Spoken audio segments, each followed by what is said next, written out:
Welcome to CBT Nuggets IT Soft Skills. My name is Ryan Lee, a part of Team CBT Nuggets. And I'm Dan Charbonneau, also a member of the team. And today we're going to be talking about presence. So how do you present yourself in an interview? You got the interview, you walk through the door. What are the three things that you want to be thinking about as you enter the room? And we can kind of take away from our perspective, where Dan and I have both had the opportunity to interview hundreds of people for our wonderful organization. And when you're sitting in there, it's like you finally made it. You know, you went through all the stuff, you got the resume in, we did the cover letter, we're prepared, we've done our research, we're ready to make our foot in there. And one of the first things that most people recognize, no matter what, is attire. Right.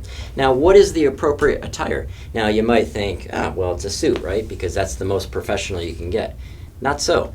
Your appropriate attire is going to be whatever the attire of that organization is. And so that gets back to another IT soft skills chat that we had talking about research.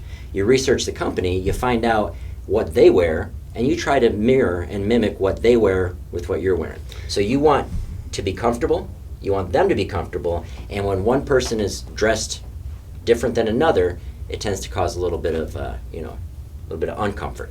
Well, it really is. And I can't tell you how many times we've had people come in suits where it really feels like, to me, that might be, other than a wedding and a funeral, that's probably the only time of the year that they put their suit on. And we'll be right off the bat, we'll say, hey, take your tie off, take the jacket off, be comfortable and be relaxed. This is an opportunity for you to literally give enough information and present yourself in the best way.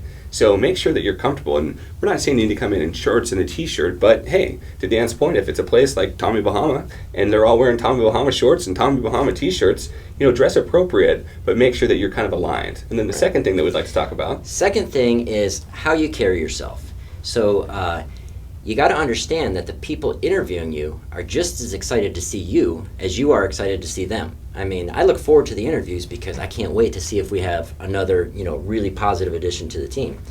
And so when you come in, make sure that we see that energy, that excitement, that feeling of just being a part of the organization before you actually even are. So be comfortable, be confident, and be happy. 100%.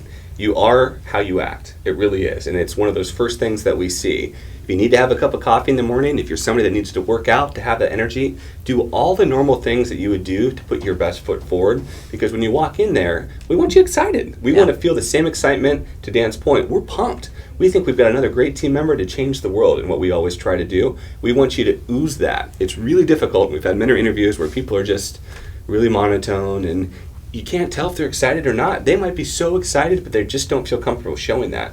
Be you. And the hardest thing to do is, as a interviewer, is say, well, I think they were nervous, so they're normally probably a different way. So it's natural to feel nervous. You feel nervous, just say, hey, what am I feeling nervous about? This is crazy. I'm excited to be there. I'm excited to be a part of this. I can't wait to talk to these people.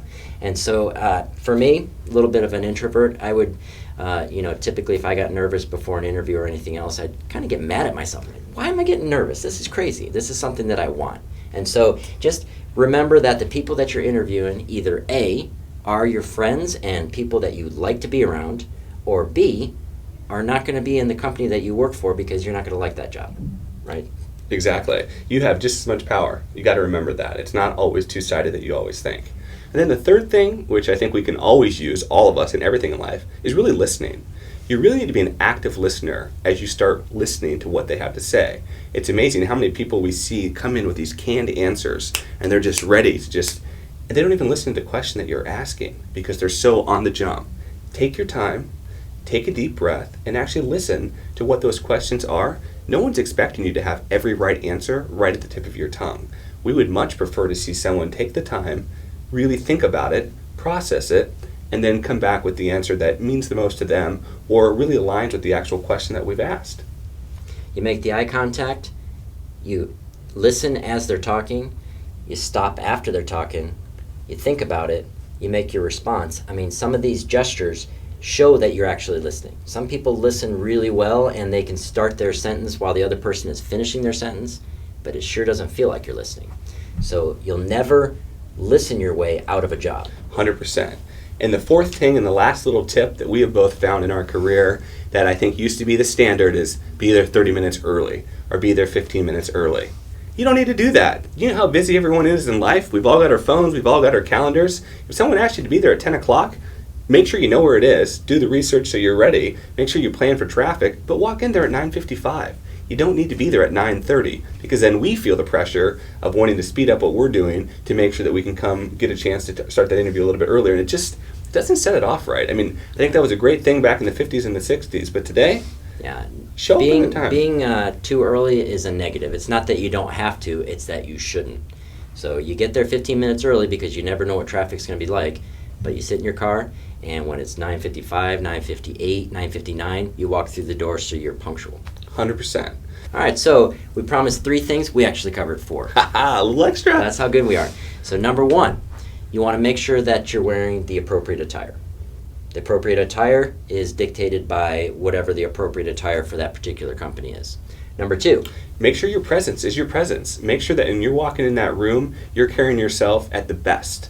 Like we said, hey, if you need to drink a cup of coffee, get another cup of coffee. If you're someone that wants to get a run in the morning, do the things to prepare yourself, to present yourself in the best possible way. Number 3, comfortable, happy, and relaxed. totally. Number 3, you got to listen. If you don't listen, it's very frustrating for an interviewer because the interviewer is not really sure that there's a whole lot of comprehension going on. Even though you could be a very smart person, if you're not listening, you don't make the same impact. And number 4, The little extra nugget, like we like to call it, is hey, if it's a 10 o'clock interview, get there at 9:59. You don't need to be there 30 minutes early. It's a negative. It's not a positive to be that punctual. We hope this has been informative, and we'd like to thank you for viewing.